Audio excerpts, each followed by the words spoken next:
Hello friends, welcome to my YouTube channel. Today we are going to learn the brachial plexus. What do you mean by brachial plexus? The word brachium means arm and plexus means network. So the brachial plexus means the network of nerves which supplies the upper extremity. And where you can see the brachial plexus, that is the location. The brachial plexus lies in at the root of the neck and in axilla. Now, how the brachial plexus is formed? The formation of brachial plexus can be compared to a tree. You know, a tree has got roots, trunk, divisions, cords, and branches. And the brachial plexus is formed from the ventral ramus of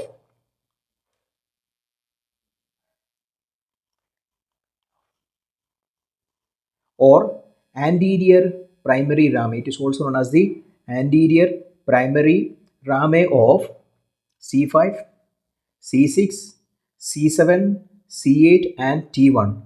C denotes the cervical and T the thoracic. So we have fifth cervical nerve, sixth one, seventh, eighth and first thoracic nerves. The ventral ramus of all these nerves make a plexus at the root of neck and in the axilla forms the brachial plexus. I have told you the components of brachial plexus. So we have the roots, then we have the trunks,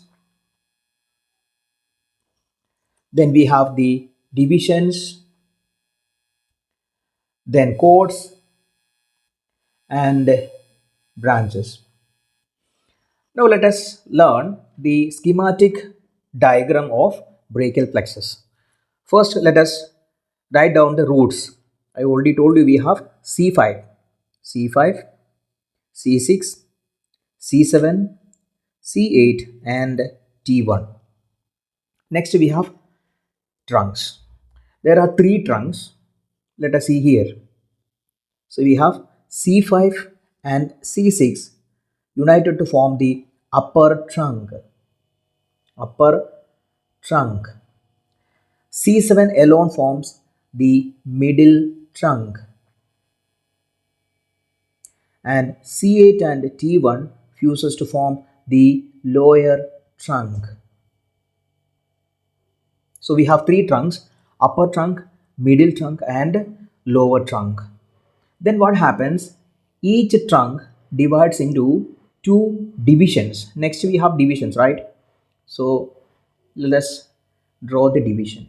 So here it divides into two divisions: anterior, posterior, anterior, posterior. Here again anterior, posterior. Okay, this is anterior. All these green represents the anterior division and the red posterior. All as are the posterior. Is that clear? It's also known as a ventral or dorsal, you know that. Okay. Now let us have the chords. And there are three chords: lateral chord, medial chord and posterior chord. Remember LMP. Three chords are there: lateral chord, medial chord and posterior chord. Now let us see how the lateral chord is formed.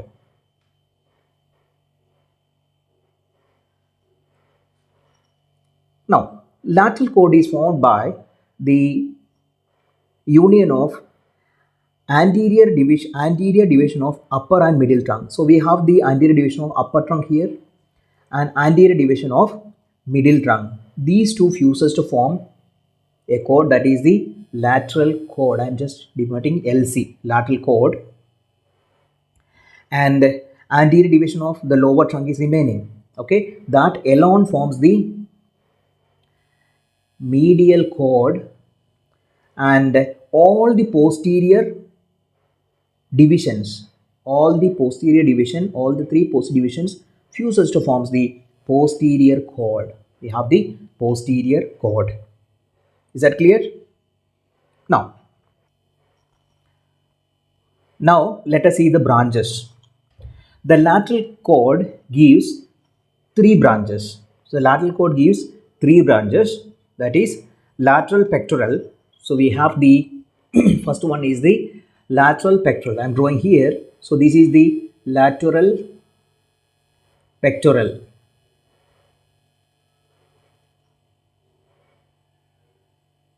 So let me use another color for the branches. Next one is musculocutaneous. We have the musculocutaneous. This is the musculocutaneous. Musculocutaneous. And the next one is lateral root of median. Lateral root of of median nerve. So we have LML. Lateral cord gives three branches. Remember LML. L for lateral pectoral nerve, M for musculocutaneous nerve, and the last L for lateral root of median nerve. Then what about the medial cord? So medial cord gives five branches. That is, we write M for U. M for U. We have four M and one U. First M is we have the medial pectoral. First one is the medial pectoral nerve, and the next one is medial cutaneous nerve of arm. Next we have medial cutaneous nerve of forearm, medial cutaneous of arm, medial cutaneous of forearm, and the last M is, we can draw here, that is the medial root of median nerve. Okay, then what happens? This lateral root of median nerve and the medial root of median nerve. So we have lateral root of median nerve here, then the medial root of median nerve fuses to form the median nerve. Median nerve. Okay, now, so we have the medial cord gives five branches. M for U. First M for medial pectoral nerve. Second M is the medial cutaneous nerve of arm. Third M is the medial cutaneous nerve of forearm. The last M is the medial root of median nerve. And U for, we have here ulnar nerve. Ulnar nerve. Okay, and the last one is a posterior cord. Posterior cord is also having five branches. Okay, to represent we write ultra, U-L-T-R-A. Let us see what are they. Okay, the first U is for upper subscapular. Upper subscapular. Upper subscapular nerve. L for lower subscapular. T denotes thoracodorsal. Thoracodorsal nerve. R for radial nerve. R for radial nerve, and A for axillary nerve. Axillary nerve. Okay, so these are the branches of cords of brachial plexus. I repeat, we have three cords: lateral cord, medial cord, posterior cord. We remember LML.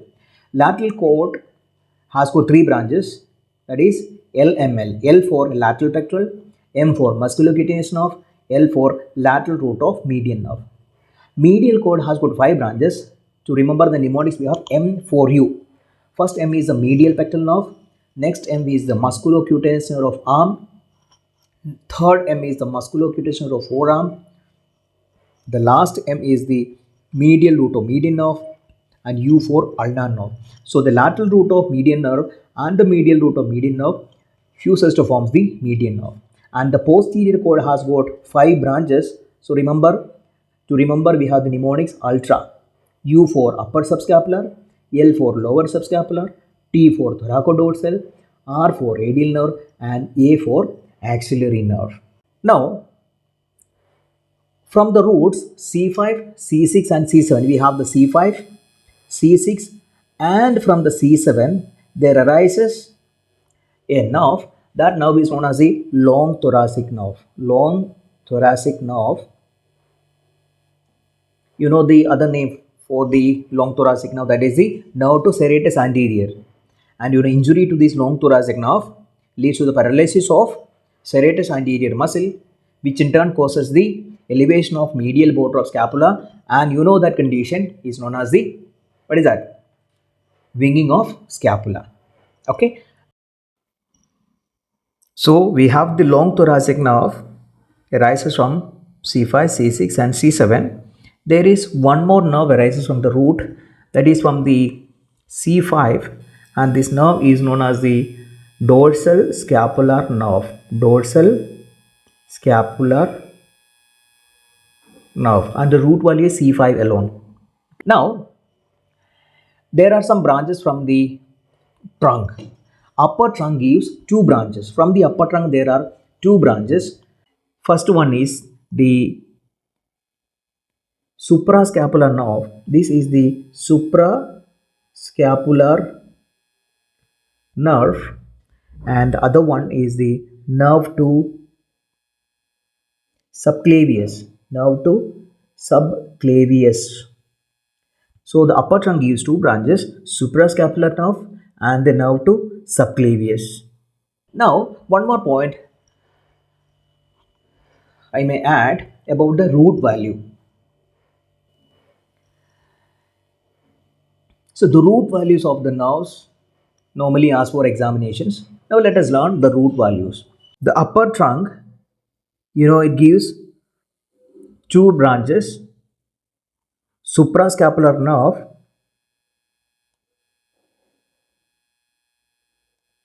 nerve and nerve to subclavius, and both the root value is C5 and C6. C5 and upper trunk is formed by C5 and C6. Okay, and from the roots there is a single nerve that is known as the long thoracic nerve, and the root value C5, C6, C7. And from the chords we have three chords. First one, let us write lateral chord. Lateral chord gives three branches, L, M, L, that is lateral pectoral. The lateral pectoral, right? Lateral pectoral nerve. M for musculocutaneous nerve. L for lateral root of median nerve. Okay, and what is the root value of all these? All the three nerves has got the same root value, that is C5, C6, C7. C5, C6, C7. That means remember, you just by heart, the root value of the lateral chord is C5, C6 and C7.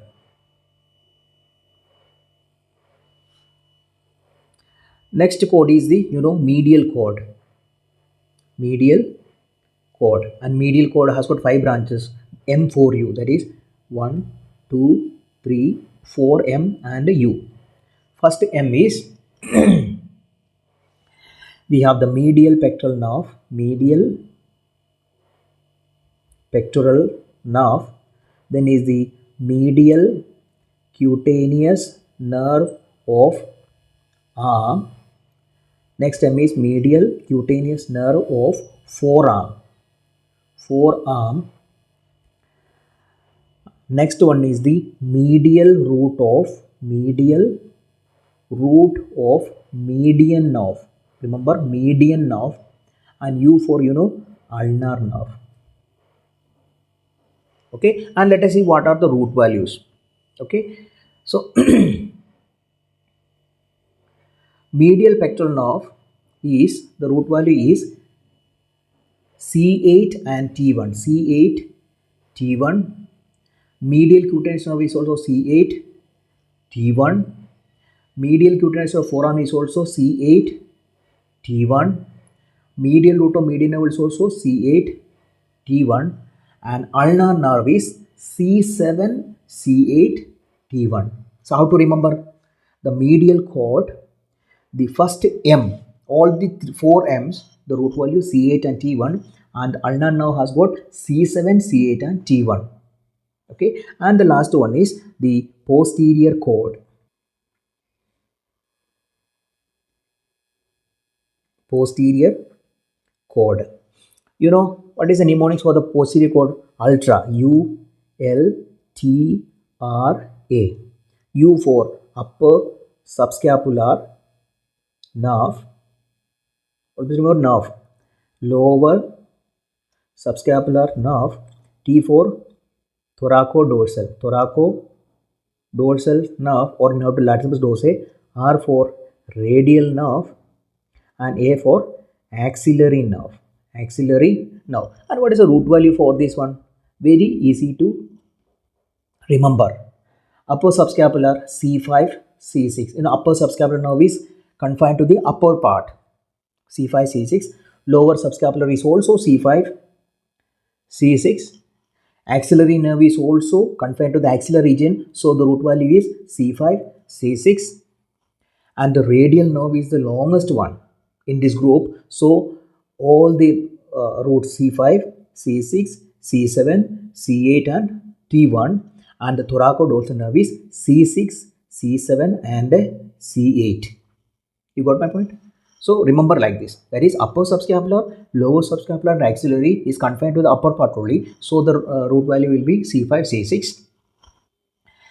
Radial nerve is the longest one. Okay, start from the axilla till the hand. So we have the root value C5, C6, C7, C8, and thoracodorsal is C6, C7 and C8. So this is how you can easily remember the root values, and the root value, remember, it is asked for examinations. Hope you understood. Now another term normally asked for examination is Erb's point. What do you mean by Erb's point? So here I have drawn the Erb's point. So Erb's, how will you define Erb's point? It is a meeting point of, it says Erb's point is a site at the upper trunk. It is a particular place at the upper trunk of brachial plexus. Upper trunk of brachial plexus. 6 nerve roots meets. Nerve roots meets there. What are they? We have C5, second C6. So we have the upper trunk. This is an upper trunk and divides into anterior division, posterior division. So we have 3, 4, and the upper trunk gives 2 branches. We have suprascapular nerve, and the nerve to subclavius. This particular point is known as the Erb's point. Okay, so how will you define Erb's point? It is a site at the upper trunk of brachial plexus where 6 nerve roots meets. What are they? C5, C6 and upper trunk. Then the 2 nerves, that is suprascapular nerve here, and this is the nerve to subclavius, and we have anterior division and posterior division. Okay, so this is the Erb's point. And that was a normal anatomy of the brachial plexus. Hope you understood the topic. If you have any doubt, please do comment below, and the applied anatomy of the same will be discussed in the next video. If you find the video useful, please like and share it with your friends. Thank you.